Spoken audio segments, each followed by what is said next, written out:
Hi, beauties. This is Fareeda. I talk about living a life of ease, remote work, and travel.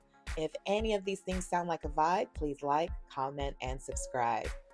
Today, I want to speak directly to those who desire financial freedom and global mobility, not through hustle culture, but through peace, planning, and alignment. This video is not about flexing, it is about freedom, less stress, and building a life that actually feels good, no matter where in the world you are. So, I'm going to be sharing 5 practical ways to do this, plus a realistic budget breakdown so you can see how this lifestyle is actually achievable. Let's jump right in. Tip 1: have a budget that serves your life, not restricts it. The first way we actively seek financial freedom is by having a budget. I personally follow the Dave Ramsey zero-based budget, meaning every dollar has an assignment, but you don't have to follow it perfectly. Use what works for you. A budget is not a punishment. A budget is clarity. You know what's coming in, what's going out, and what you're saving. So last year, I had a budget that was just making me float along the surface. I was able to pay all of my bills without going into the red, but there was nothing extra. And on my decluttering journey and my financial journey, I decided that I want a budget that allows me to travel more, to scout out countries more, to get some of my goals in terms of dual citizenship accomplished, and have money left over for increased investments. So I went ahead and made the decision to downsize my life. I went ahead and got a much cheaper apartment where I was paying a lot less, about $700 less a month, and that gave me the freedom to invest more, to travel more, and to have a more peaceful lifestyle. No, I don't have the spare bedroom anymore, but I'm really happy with that decision. And I'm really happy with knowing that if something happens and the economy takes another downturn, and I'm one of those 300,000 Black women who loses their job, I hope not, but I know that I am not going to be so strapped for cash and so stressed out and going into my savings as much. So that's one thing you might want to think about is budgeting. I don't care what budget you use, it doesn't matter. Just know what's coming in, what's going out, and make sure that you are paying yourself first through your savings and investments. Tip number 2 is avoid materialism and impulse buying. Global mobility requires lightness, which means fewer clothes, fewer purchases, fewer just because buys. Impulse buying keeps you stuck and it prevents you from having that freedom. So for me, I fell into it just a couple of months ago. I had a television set that broke, and instead of buying just one television set to replace the broke one, I bought two huge big screen TVs. And I'm just like, why did I do that? I did not need it. I don't even have space for two TVs anymore. So I learned that lesson, gave myself grace. And yesterday I gave one of the television sets to my daughter Nora because she doesn't have one. But sometimes we see a deal, we see a special, and instead of just doing what we planned on doing, getting what we need, we do too much and we get what we don't need. So that was just another lesson to myself. Do not buy what I do not need and only buy more when the thing that I already have finishes out or breaks. Tip number 3 is if you are blessed to be able to do so, build up 1 to 2 years of saving. This one is critical. As a Black woman seeking global mobility and trying to prioritize my safety and stability, I had to build up my savings.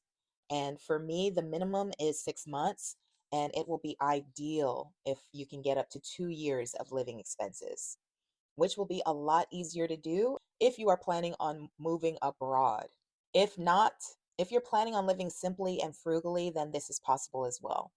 So, what you would need to do is look at the cost of your rent or mortgage, your transportation costs, food costs, insurance, medical costs, everything you need to live, and multiply it by that goal, whether it's 6 months, 1 year, which would be 12 months, or 2 years, 24 months. That is how much you would need to save. And that is away from your investing, that is purely savings. So, having this goal gives you so many choices, so much freedom, and you don't feel like you're resorting to something crazy like credit cards to pay your monthly expenses. if an emergency happens, if you do get laid off, and so forth. Or if you're planning on a career change, even. Sometimes we're stuck in something we hate to do simply because what would happen if I had 3 months of no income? What would happen to me? And that's a horrible place to be in. It's just a feeling of being a slave to this job. And I hate that feeling. Tip number 4 is to lean into skills that travel with you. The fourth way we build freedom is by earning income that moves with us. For example, remote work, teaching online or abroad, nursing from anywhere contracts, coaching or consulting, and virtual assistance work. So these type of positions, you are light, you're able to move around. Everywhere in the world needs an English teacher, everywhere. I have found so many positions where you can do gig work, online work, and move abroad work just by teaching English from anywhere. So I have that skill. Lots of people have that skill. They're fluent English speakers. And if you have a certification, TEFL, teaching degree, even better. But my point is, everybody has some type of skill that is removed from your degrees and removed from a specific company that you can use to create a coaching business, digital products, or a virtual assistance business.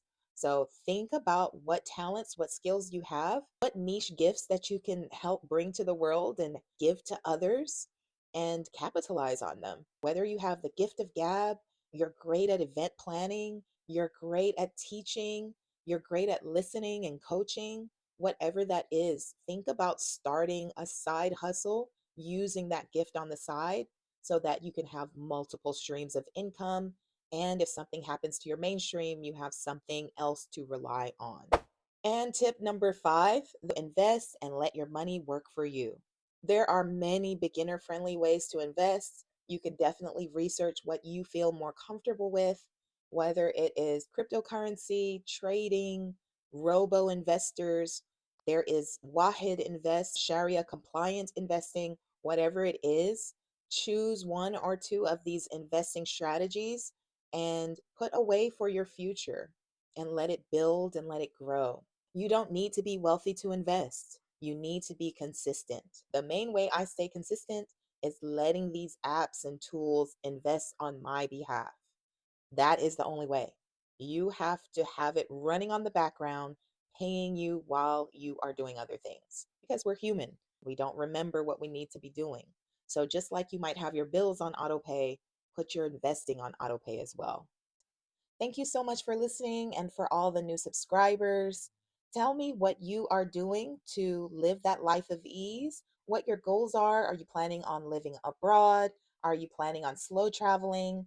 Do you want a little tiny house in the States? Let me know what your interests, your goals are. One of the biggest ways I reduce housing costs is through house sitting. Use my Trusted House Sitters link for 25% off your membership. You save money that can go into further saving and investing in your future. If you found this video helpful, please buy me a coffee via Cash App. Hit the thanks button right under this video and hit like, subscribe, and share with a sister who needs this message. Have a wonderful week. Let me know if you have additional tips to further your life of ease in the comment section below, and have a great day. Bye.